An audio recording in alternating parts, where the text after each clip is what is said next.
exploring pivotal civil rights history at the Reginald F. Lewis Museum. How are you? I'm all right. I see you're joined by your niece Macy, who may be in and out of the frame. Hi, Macy. Yes. Debs, thank you so much for joining me to chat about General Assembly and the Reginald F. Lewis African American Museum of History in Baltimore. Yes. I was really excited about this because we got to see a lot of cool items. That really speak to the civil rights era from 1954 to 1968 and what was Hmm. happening on the peripheral of General Assembly in 1961 and 1962 when our Unitarian and Universalist associations merged Yeah. to become the Unitarian Universalist Association. What struck you about the museum itself and some of the things that you saw? Well, first of all, I'm glad I went because I was supposed to go to the ritual before that, and I decided not to go because I've been to it before. It was good and all, but I really appreciate going to this because it was more than I thought it would be. It really was. How Okay. did you see our values, principles, and beliefs represented at General Assembly this year? Um, I saw that a lot of people were there, who different backgrounds, different ethnic backgrounds, and that was pretty cool. Lots of Um, diversity. the diversity, yes, that definitely diversity. Mhm. Ages and race, I mean, it all was diverse, and it was really cool to see that. Yeah. Um, Multi-generational audiences, which were really cool and again speak to a lot of the timeline that we see when UUs in later years are lifting the youth voices and yes, attention to that religious education, education for all. Um, and I was very happy to see that Emerson Woodnuck was with us. He's a youth. He's what, 18 now, I think, or something like that. He just turned 18. To yep, see him with us, that was awesome. yeah, and to see him bridging. Um, Yes, that was great. TV having bridge. I didn't know he was bridging this year either, and that was awesome to see that Yeah, happening. in that synergy worship service that is usually held on Friday nights at General Assembly, where we acknowledge and honor our youth, Yes, and I asked him to join the delegates with us this year. which So to was see him so actually great. come, yeah, see him come there, it was great. I thought it was so exciting to be at General Assembly It in was. Baltimore, Maryland, while studying UU Prophetic Witness of this time period, and to be at General Assembly in 2025. And so for me, this really served as a bridge from the start to the present. What were Yes. some of the resolutions that came up this year or actions of social witness that stuck out for you that represent the values I- that we hold as UUs? So, one of the things that really struck me was the press in the 1960s and Mhm. how newspapers that began circulating um, did not include the narrative of the marginalized people and specifically Black people who went on to create their own publications like the Afro American newspaper, the Chicago Defender, the Crisis, Jet magazine, Hue, and Ebony magazine, which are still in print actively today, Jet and Mhm. Ebony. So it was really interesting to learn that and how they moved to really make sure that what was And I happening in bet, Black communities was being picked up. and I bet you didn't notice that they have Afro American hyphenated. So the Afro American newspaper. And ironically, that kind of language has gone through many iterations and translations. We see throughout history groups wanting to be called specifically Black versus Yes. colored or Negro. Um, Yes. and then Afro American to African American. Yes, but no hyphenation either. Right. And cool. And you'll find throughout the African and Black diaspora that everyone is different. And I think it's really a matter of personal identity and choice of how one wants to be represented and or defined. Um, Exactly. yeah, I often refer to myself as a woman of color, a person of the global majority, a multiracial, multicultural person, because that is where I come from. African American never felt authentic to me because I did not and do not have that relationship and attachment to my African ancestors and roots. Hmm. And unfortunately, have never even stepped foot on that continent.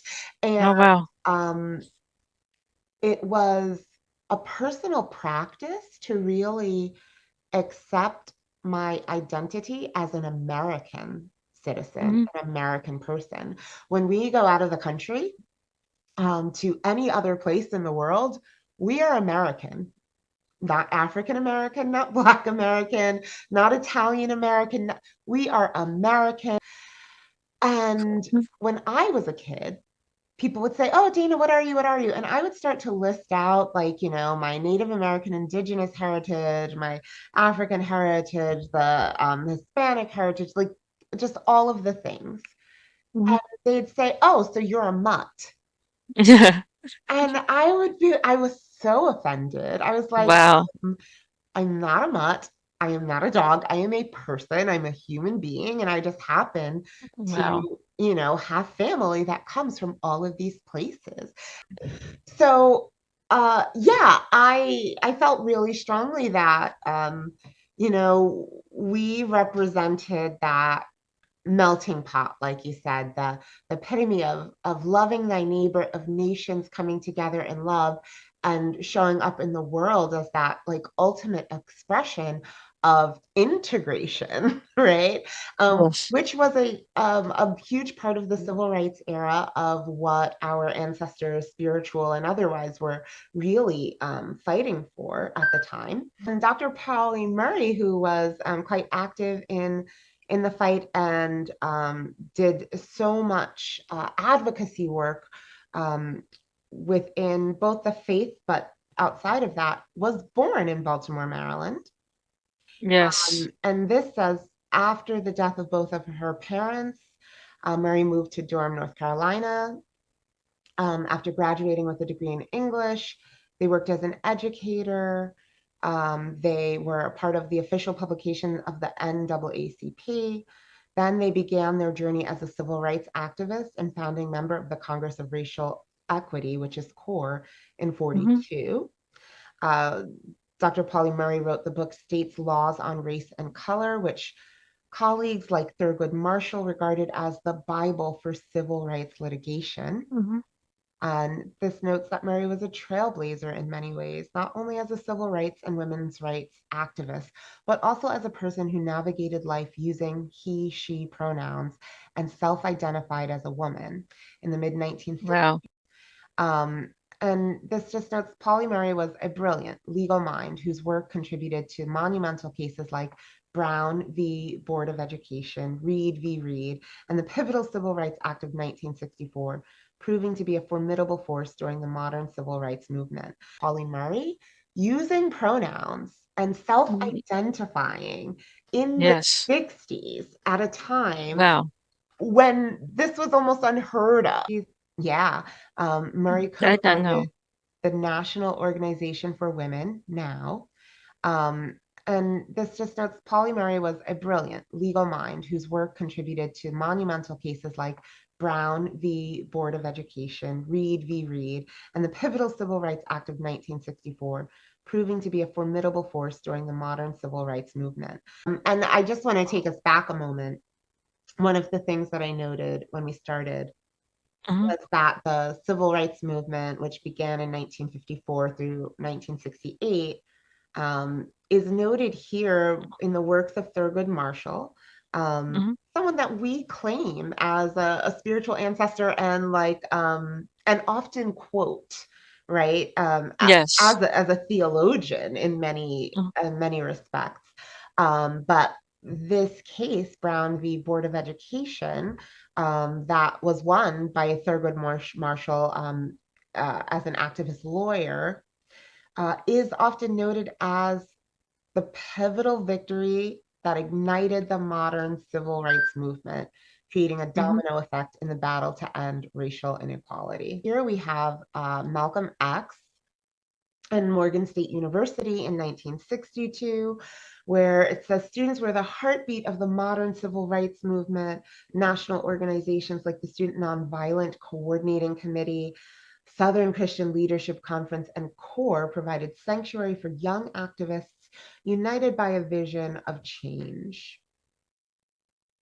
Despite resistance from some faculty and students, University President Martin D. Jenkins supported the decision. Opposing Malcolm X was Dr. August Meyer, a white history professor and faculty member who claimed superior knowledge of Black history.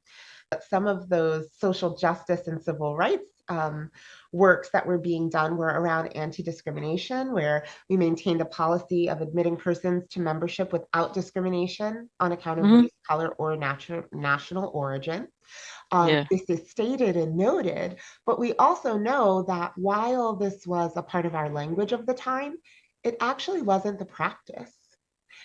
People of True. color were actually discouraged from becoming members and signing books or being listed because they knew that the faith and denomination was not ready to hold that space for people of color. This is very different language than we are used to in Unitarian Yes. Universalism, right? Yes. And so this is 1962, just after the merger, where we're really defining who we are. But some of those social justice and civil rights works that were being done were around anti-discrimination, where we maintained a policy of admitting persons to membership without discrimination on account of Hmm. race, color, or national origin. Yeah. This is stated and noted, but we also know that while this was a part of our language of the time, it actually wasn't the practice. People of True. color were actually discouraged from becoming members and signing books or being listed because they knew that the faith and denomination was not ready to hold that space for people of color.